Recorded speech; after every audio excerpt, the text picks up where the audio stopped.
नमस्कार सर्वांना, मी आहे साची आणि ही माझी आजी. तर आज आम्ही बनवणार आहोत पुरणपोळी. तर होळी जवळ आलेली आहे. होळी म्हटलं की प्रत्येकाच्या घरी पुरणाची पोळी ही बनवली जाते, पण आम्ही सांगलीकर थोड्या वेगळ्या पद्धतीनं पुरणाची पोळी बनवतो. तर त्यासाठी लागणारं साहित्य काय काय आहे ते आपण बघून घेऊ. 2 वाटी हरभऱ्याची डाळ, ही 2-3 तास भिजून ठेवलेली आहे.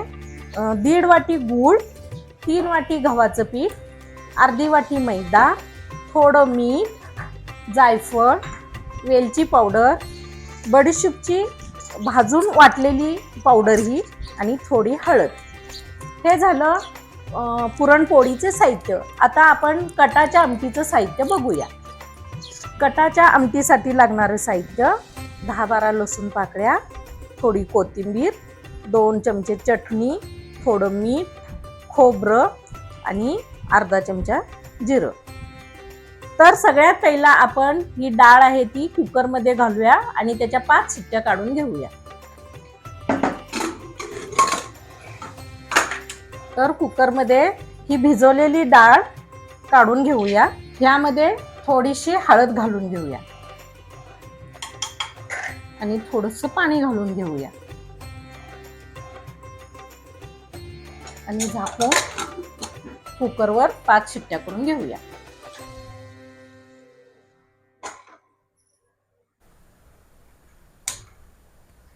कुकरच्या 5 शिट्ट्या होत्यात तोपर्यंत आपण पीठ मळून घेऊया.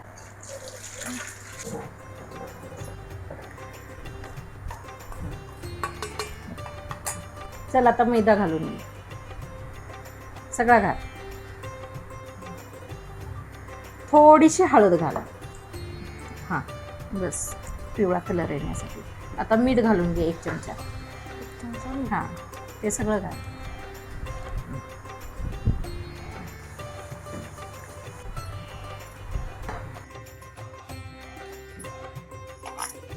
तर पीठ मळून झालेलं आहे. त्याला जरा जास्तीचं तेल घालून थोडंसं जरा अजून मळून पीठ आपण झाकून ठेवूया भिजण्यासाठी.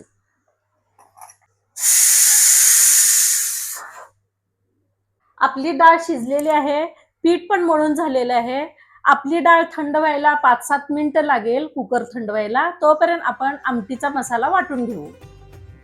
खोबरं, लसूण, जिरं आणि कोथिंबीर हे आपण मिक्सरला वाटून घेऊ.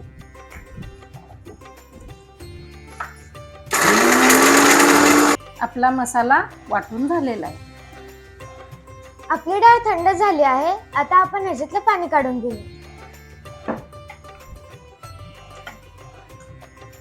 हळू हळू दाबू नको, हळू आबदार पाणी निघू दे सगळं त्याचं.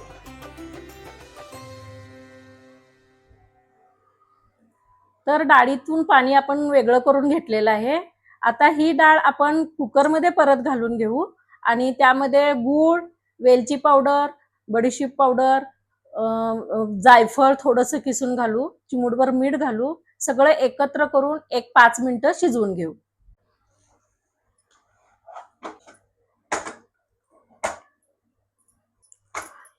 तर मी तुम्हाला म्हणालेलं होतं की आमची वेगळी पद्धत थोडी आहे बनवण्याची.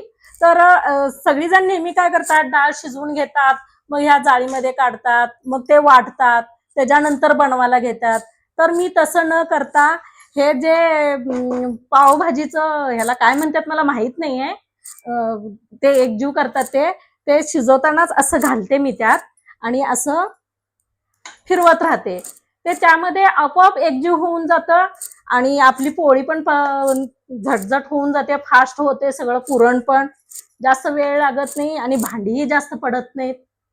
आहे त्या एका भांड्यामध्ये तुम्ही बघताय, डाळ पण एकातच शिजवलं मी, पुरण पण त्यातच केले आणि वाटून पण त्यातच घ्यायला. तुम्ही येऊन बघू शकता की माझं हे पुरण कसं तयार झालेलं आहे ते.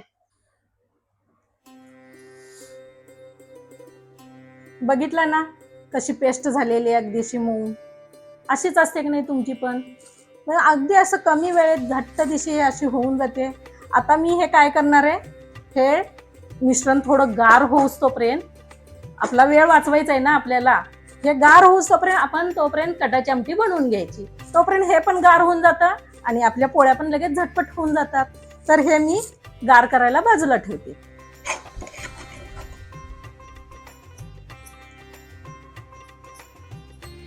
तेल गरम झालेलं आहे. आता आपण ह्याच्यात मोहरी टाकून घेऊयात,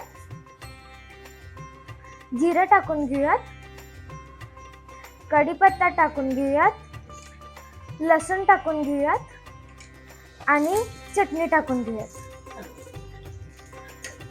आणि थोडंसं हलवून घेऊयात. आता आपण ह्याच्यात वाटलेला मसाला घालून घेऊयात.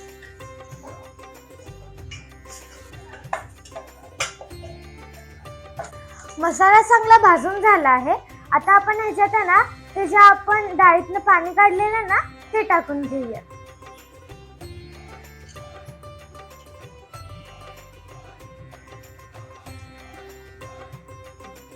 आता ह्याच्यात थोडंसं आमसूल आणि थोडं मीठ.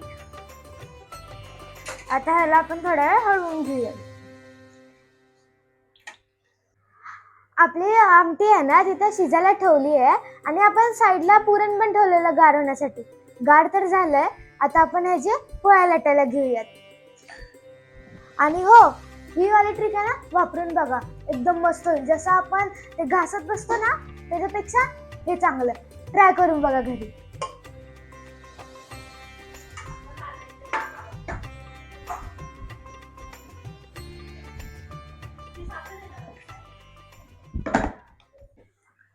मला आहे ना पुरणपोळी बनवायला खूप आवडतं. त्याच्या आधी छोटे छोटे गोळे करायचे, त्याच्यात वाटी बनवायची, त्याच्यात पुरण भरायचं, मोदक कसं बंद करतो तसं बंद करून लाटायचं आणि मला सगळ्यात जास्त आवडतं त्याला खायचं.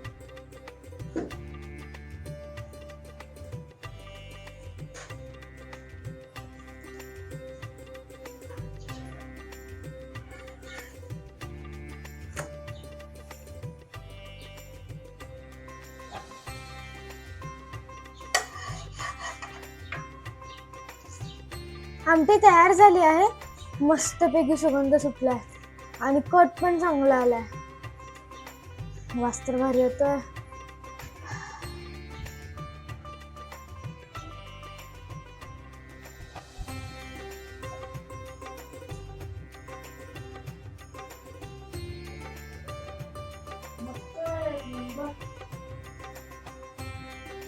तर बघितलं का नाही किती सोप्या पद्धतीनं, साध्या पद्धतीनं, अगदी झटपट मस्तपैकी अशी पोळी तयार झाली आणि माझ्या नातीनंही बनवली.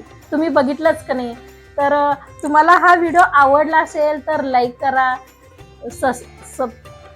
सबस्क्राईब करा आणि असं इथून पुढे असेच वेगवेगळे व्हिडिओ टाकत जाईन मी. आणि स्वस्त रहा, मस्त रहा. भेटूया आपण पुढच्या व्हिडिओमध्ये. बाय. बाय.